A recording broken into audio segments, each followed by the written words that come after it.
Well, talks on salvaging nuclear pact between Tehran and the world powers have hit a bit of a deadlock. The Iranian President Ebrahim Raisi has now warned the state of Israel. Ebrahim Raisi has said this as he was delivering an address at a military parade in Tehran, where he's warned that Tel Aviv is making some designs to try and target the Iranian forces and their interests. But he said that if the state of Israel were to make the tiniest move against Iran, then Israel will pay for its consequences. Ebrahim Raisi addressed Israel directly during the annual parade of Iranian armed forces. The Iranian president did not elaborate, but he did say that Iran is watching the moves made by the state of Israel very closely. The comments have come as negotiations over reviving the 2015 nuclear deal have been stalled in Vienna. The pact aims at reining in Iran's nuclear capabilities.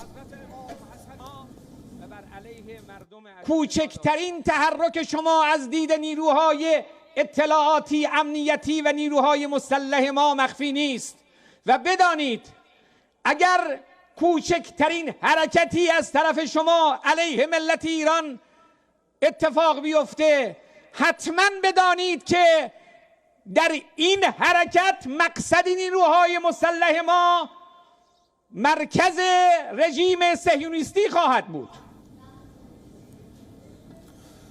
But remember, Iran, of course, does not recognize the state of Israel since the 1979 Islamic Revolution. It supports anti-Israeli militant groups such as Hamas and Hezbollah, who've been putting up resistance against the state of Israel. It has also accused Israel of several attacks on facilities linked to its nuclear program and also killing of top Iranian nuclear scientists.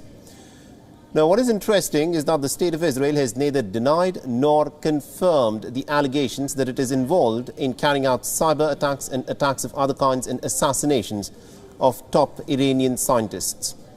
Israel opposes the Joint Comprehensive Plan of Action, what is known as the Iranian nuclear deal. It has even refused to accept the Islamic Republic as a nuclear threshold state. Tel Aviv has said that the deal does not do enough to curb Iran's nuclear program or its military activities across the region. Israel has maintained that it will not be bound by any Iran nuclear deal. Meanwhile, the Israeli officials have said that they could eventually take some unilateral action against Iranian nuclear sites in order to protect their country.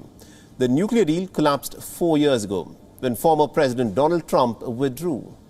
The United States imposed some crushing sanctions on Iran, and in the meantime, Iran has vastly expanded its nuclear work.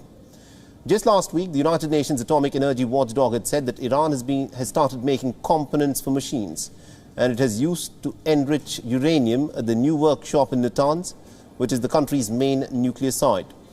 Now, it's been more than a year that the United States and Iran have been engaged in indirect talks to rescue the pact. But the talks were suspended last month. The top unresolved issue, of course, is delisting the Islamic Revolutionary Guard Corps from the U.S. Foreign Terror Organization list. At the military parade, Raisi also said that the army has managed to improve its capabilities despite years of sanctions on the country over the nuclear program, adding that the Iranian military industries are now in the best of their shape. The parade showcased jet fighters, helicopters, drones and air defense systems, as well as military tanks, missiles and naval vessels. Armored personnel carriers, unmanned surveillance aircrafts and also small submarines were also a part of this parade. WION is now available in your country. Download the app now and get all the news on the move.